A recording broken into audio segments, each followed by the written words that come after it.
1971 के अराउंड एक Vietnam war चल रही थी। उसमें एक रॉबर्ट स्टील थे। उन्होंने एक चीज़ की डिस्कवरी की थी, जिसकी वजह से अमेरिकन पब्लिक स्टन हो गई थी, वो चौंक गई थी। उन्होंने एक डिस्कवरी की, उसमें उन्होंने ये पता चला कि 15% ऑफ यूएस सोल्जर्स हीरोइन से एडिक्टेड थे। हीरोइन कोई एक्ट्रेस का नाम नहीं है, हीरोइन एक ड्रग होती है। और उन्होंने दूसरी रिसर्च की, तो उस रिसर्च में उन्हें ये पता चला कि 35% ऑफ सर्विस मेंबर्स वो हीरोइन से ड्रग थे। 15% सोल्जर्स ड्रग से एडिक्ट थे। 35% मेंबर्स वो भी हीरोइन से ड्रग थे, एडिक्टेड थे। और दूसरे 20% लोग भी ड्रग से एडिक्टेड थे। बहुत सारे लोग एडिक्टेड थे। चीजें बद से बदतर हो रही थी। लेकिन ली रॉबिन नाम के एक रिसर्चर थे। उन्होंने क्या किया, जो भी ड्रग से एडिक्टेड थे, जो भी सोल्जर्स, वो अपने घर चले गए। और जब घर जाने के बाद वो जहाँ पे कैंप पे आए, तो फिर उनकी ड्रग एडिक्शन बहुत सारे लोगों की कम हो गई थी या फिर बंद ही हो गई थी। ओनली जस्ट 12% लोगों वापस री एडिक्ट हुए उस ड्रग से। बाकी बहुत सारे लोगों ने ड्रग छोड़ दी, क्योंकि वो अपने परिवार के साथ घर पे जाकर रहते थे, तो उन्होंने उस आदत को छोड़ दिया था।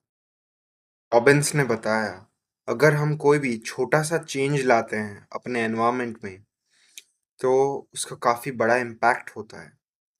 अगर हम वियतनाम सोल्जर्स की ही बात करें, वो जब अपने घर लौट गए, उनका एनवायरनमेंट पूरा चेंज हो गया और वो ड्रग एडिक्ट्स थे और अब वो ड्रग से दूर हो गए। तो उनकी एडिक्शन अपने आप ऑटोमेटिक ख़त्म हो गई। कि ऑवल नाम की एक थेरेपिस्ट थी, ऑस्टिन टेक्सास से। वो एक राइडर थी, मतलब हॉर्स राइडर होते हैं ना वो। तो उनकी आदत थी, जब भी वो हॉर्स पे हॉर्स राइडिंग करती थी, तो वो स्मोक करती थी। उसकी स्मोकिंग की आदत बहुत बढ़ गई थी। तो उसने राइडिंग बंद कर दी, हॉर्स राइडिंग। तो उसके साथ उसकी स्मोकिंग की आदत भी ख़त्म हो गई, क्योंकि वो स्मोक करते करते ही हॉर्स राइडिंग करती थी। तो फिर हमें इस इंसिडेंट से ये पता चलता है कि वो उसके अंदर भी क्रेविंग होती थी कि मैं दोबारा हॉर्स राइडिंग करूं और हॉर्स राइडिंग करते करते स्मोक करूं। लेकिन उसने उसकी जो जड़ थी वहीं ख़त्म कर दी। और आप भी ऐसे ही कर सकते हो। आपकी कोई भी खराब आदत है, अगर आप उसकी जड़ को ही ख़त्म कर दो, जिसे क्यू कहते हैं, तो आप अपनी गंदी आदतों को आराम से छोड़ देंगे, अपनी बुरी आदतों को। जैसे कि इसकी आदत थी कि वो जब राइडिंग करती थी तब स्मोक करती थी, तो उसने राइडिंग की आदत को ही ख़त्म कर दिया। आप अपनी बैड हैबिट का सोर्स कट कर देते हैं, तो आप उस चीज़ से बहुत दूर हो जाते हैं।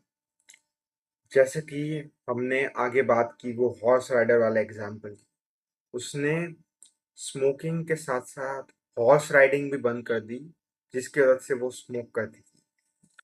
कुछ 1-2 ऐसी चीज़ों के एग्जाम्पल के बारे में बात करते हैं। अगर आपके पास 4-5 काम हैं और आप कन्फ्यूज़ हैं कि मैं कौन-सा स्टार्ट करूँ, सबसे पहले अपना मोबाइल किसी दूसरे रूम में छोड़ के आओ, क्योंकि अगर मोबाइल आपके आजू-बाजू में होगा, नोटिफ़िकेशन आएगा, तो आप कन्फ्यूज़ रहोगे पूरे दिन और पता नहीं चल पाएगा कि आप कौन-सा काम पहले करोगे। दूसरा एग्ज़ाम्पल, अगर आप ऐसे इंसान हो जो इलेक्ट्रॉनिकल चीज़ों में ज़्यादा खर्चा करता है, इलेक्ट्रॉनिक्स चीज़ों में, तो आप ऑनलाइन रिव्यूज़ देखना ही बंद कर दो। आपको पता ही नहीं होगा कि मार्केट में कौन-सा नया मॉडल आ रहा है, कौन-सी चीज़ का, तो आप उस चीज़ की खरीदी भी नहीं करोगे। आपकी ऐसी छोटी-छोटी चीज़ों में चेंज लाने से आपकी बुरी आदतें छूट जाती है। और छोटे चेंजेस लाने से अच्छी-अच्छी आदतें बिल्ड होती है।